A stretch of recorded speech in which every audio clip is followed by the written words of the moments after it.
کو غور کرنے کی ضرورت ہے. آج ہمارے نوجوانوں کی ایک بڑی جماعت علمی اور کتابی بن رہی ہے. ایک صاحب ہے ہمارے پڑوسی ملک میں پلمبر علی مرزا, وہ انجینئر نہیں پلمبر ہیں. ان کا دعویٰ ہے میں ہوں مسلم علمی کتابی. آج ہمارا نوجوان کا ایک بڑا طبقہ اس سے متاثر ہے. میں ایک سوال کرتا ہوں اپنے نوجوان ساتھیوں سے جو علی مرزا سے متاثر ہیں, اپنے دل پہ ہاتھ رکھ کے مجھے صرف اتنا بتا دو, علی مرزا سے آپ کو کیا ملا ہے؟ میں بتاتا ہوں کیا ملا ہے.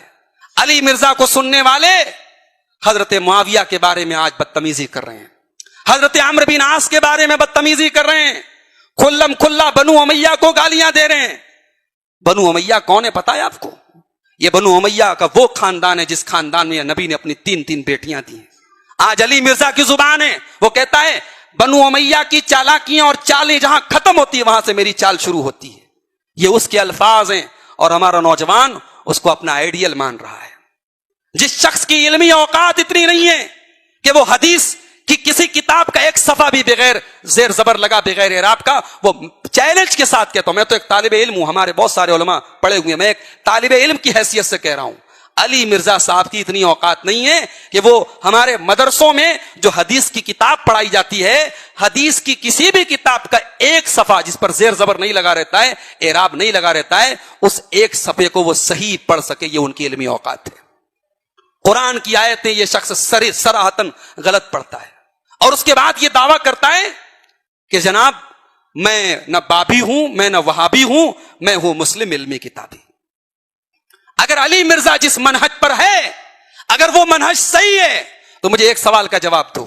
نبی نے فرمایا تھا میری امت میں ایک جماعت ہمیشہ حق پر رہے گی, ہر دور میں حق پر رہے گی. علی مرزا آج بہت سارے مسائل میں اس کا جو اسٹینڈ ہے, جو موقف ہے, وہ 1400 سال میں کسی کا نہیں رہا, سلف میں کسی کا نہیں رہا, صحابہ میں کسی کا نہیں رہا, تابعین میں کسی کا نہیں رہا. میں پوچھتا ہوں علی مرزا کے منظر عام پر آنے کے پہلے یہ منہج, یہ دعوت کہاں تھی؟ نبی نے تو فرمایا حق پر رہنے والی ایک جماعت ہمیشہ رہے گی, وہ جماعت کہاں تھی؟ یعنی علی مرزا جو سوچ پیش کر رہا ہے, جو منہج پیش کر رہا ہے, جو دعوت پیش کر رہا ہے, یہ علمی اور کتابی ہونے کا جو مسلک پیش کر رہا ہے اور اپنے علاوہ سب کو یہ گمراہ قرار دے رہا ہے, وہ مسلک, وہ منہج کہاں تھا علی مرزا کے آنے کے پہلے؟ لوگ کہتے ہیں صاحب علی مرزا کے سننے والے لاکھوں کی تعداد میں, ایک ایک ویڈیو پر 80 لاکھ ویوز آ رہے ہیں. مطلب اب اس سے طے کیا جائے گا کہ کون حق پر ہے اور کون نہ حق پر ہے. یوٹیوب کے ویوز طے کریں گے کہ کون صحیح ہے کون غلط ہے. جا کے دیکھو یوٹیوب پر, قادیانیوں کے ویڈیوز پر بھی آپ کو لاکھوں ویوز ملیں گے, شیعوں کے روافظ کی تقریروں پر آپ کو لاکھوں ویوز ملیں گے, فلمی گانوں پر آپ کو کروڑوں ویوز ملیں گے. میرے بھائیوں, سوشل میڈیا پر کسی کو لاکھوں اور کروڑوں ویوز ملنا یہ حق پر ہونے کی دلیل نہیں ہے. حق پر ہونے کی دلیل یہ ہوتی ہے کہ آدمی کا منہج کیا ہے, آدمی کا عقیدہ کیا ہے, اور آدمی جو بات کہہ رہا ہے وہ بات کس حد تک صحیح ہے. لوگ کہتے ہیں جناب علی مرزا تو بہت ساری باتیں اہل حدیث کے فیور میں کہتا ہے, 11 رکعت تراویح پر اس کا بیان سن لیجئے, ویسا بیان تو کسی عالم کا نہیں ہے. رفع یدین کے فیور میں اس نے ایسی تقریر کی کسی نے نہیں کی. ہمیں ضرورت نہیں ہے ایسے گمراہ آدمی کی تائید اور اس کے فیور کی. الحمدللہ ہمارے علماء کافی ہیں مسلک حق کو بیان کرنے کے لیے. کتاب و سنت کا مطالعہ کرتے کرتے جن علماء کی زندگی کھپ گئی وہ کافی ہیں ہمیں رفع یدین اور تراویح کے مسائل بیان کرنے کے لیے. ہمیں ایک ایسے آدمی کی باتیں سننے کی قطعاً کوئی ضرورت نہیں ہے جو ہمیں صحابہ کے بارے میں بدگمان کر دے. لوگ کہتے ہیں جناب حضرت ابو ہریرہ نے تو شیطان سے بھی آیت الکرسی کی فضیلت حاصل کر لی تھی. اگر علی مرزا کی 2-4 باتیں غلط ہیں اور باقی باتیں صحیح ہیں تو ہم اس سے کیوں نہیں علم حاصل کر سکتے؟ میں کہتا ہوں حضرت ابو ہریرہ نے شیطان سے آیت الکرسی تب سنی تھی اور اس کی فضیلت تب سنی تھی جب ان کو پتا نہیں تھا کہ وہ شیطان ہے. اگر پتا ہوتا کہ شیطان ہے تو اس سے وہ نہ سنتے, اس سے وہ حاصل نہ کرتے. دوسری بات یہ کہ حضرت ابو ہریرہ رضی اللہ تعالیٰ عنہ نے شیطان کی بات پر آنکھ موند کر کے عمل نہیں کر لیا, مان نہیں لیا, آ کر کے اللہ کے رسول سے ویریفائی کیا, اللہ کے رسول سے تصدیق کرائی. جب نبی نے تصدیق کر دی کہ ہاں ہے تو وہ 1 نمبر کا جھوٹا مگر یہ بات صحیح کر رہا ہے, تب یہ پروف ہوا کہ بات صحیح ہے. آپ کا علی مرزا تو آپ کو سارے علماء سے بدگمان کر رہا ہے. آج جو لوگ علی مرزا کو سن رہے ہیں ان کے نزدیک دنیا کا سب سے بڑا عالم علی مرزا ہے, باقی سب لوگ جاہل ہیں. یعنی پوری دنیا کے جتنے علماء ہیں ان کو وہ چیزیں سمجھ میں نہیں آ رہی جو علی مرزا کو سمجھ میں آ رہی. اور اس کا حال یہ ہے علی مرزا کا, آپ جا کر کے دیکھ لیں.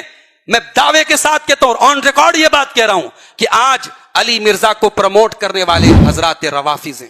شیعہ حضرات اس کو پروموٹ کر رہے ہیں. شیعہ حضرات کے فیس بک پیج پر, شیعہ حضرات کے یوٹیوب چینل پر آج علی مرزا کے ویڈیوز پروموٹ کیے جا رہے ہیں.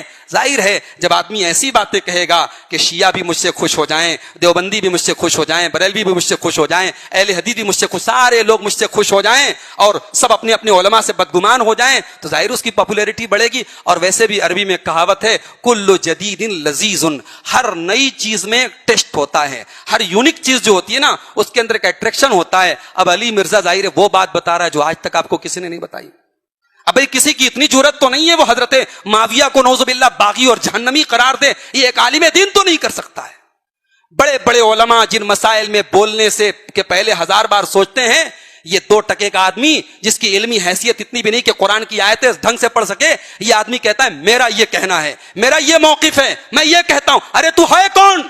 تیری اوقات کیا ہے؟ تیری حیثیت کیا ہے؟ وہ علماء جن کی زندگیاں کتاب و سنت کے مطالعے میں گزری ہیں, وہ ہزاروں مسائل کے بارے میں کہنے کے پہلے سوچتے ہیں, سمجھتے ہیں, اس کے بعد بڑی احتیاط کے ساتھ کہتے ہیں کہ اس مسئلے میں یہ بات ہونی چاہیے, یہ مسلک ہونا چاہیے. آج یہ آدمی جو حدیث کی عبارتیں نہیں پڑھ سکتا, قرآن کی آیتیں نہیں صحیح سے پڑھ سکتا, اور ابھی لیٹسٹ معاملہ آیا کہ پاکستان کے ایک عالم دین مفتی طارق مسعود, ہمارا ان سے مسلکی اختلاف اپنی جگہ ہے, مفتی طارق مسعود صاحب سے ہمارا مسلکی اختلاف ہے, مگر علی مرزا کو انہوں نے چیلنج کیا کہ بھئی میں تمہارے شہر میں جہلم میں آ رہا ہوں, میں تم سے مناظرہ کروں گا, بحث کروں گا. وہ آئے, 48 گھنٹے رہے, ویڈیو ریکارڈ کروایا کہ تمہارے شہر میں آیا ہوں, تم آؤ مجھ سے بحث کر لو.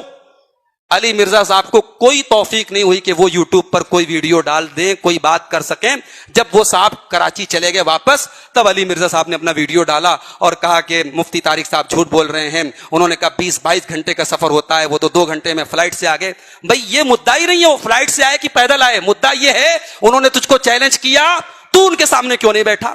تو تو علامہ ابن تیمیہ کو نہیں بخشتا ہے, تو تو سلف صالحین کو برا بھلا کہتا ہے, تو صحابہ کو برا بھلا کہتا ہے, اور تو ایک عالم دین سے بحث کرنے کی تیرے پاس یعنی سکت نہیں ہے, طاقت نہیں ہے. میں اپنے ان نوجوانوں سے بڑے ادب کے ساتھ اور بڑی محبت کے ساتھ میں آج یہ بات کہہ کے جا رہا ہوں, نوٹ کر لو, یہ تم کو کہیں کا نہیں چھوڑے گا, یہ تم کو علمی اور کتابی نہیں بنائے گا, یہ تم کو دین سے خارج کر دے گا, تم کو صحابہ کے خلاف بدگمان بنا دے گا. آج یہ کہہ رہا ہے نماز میں ہاتھ چھوڑ کے نماز پڑھنا بھی صحیح ہے.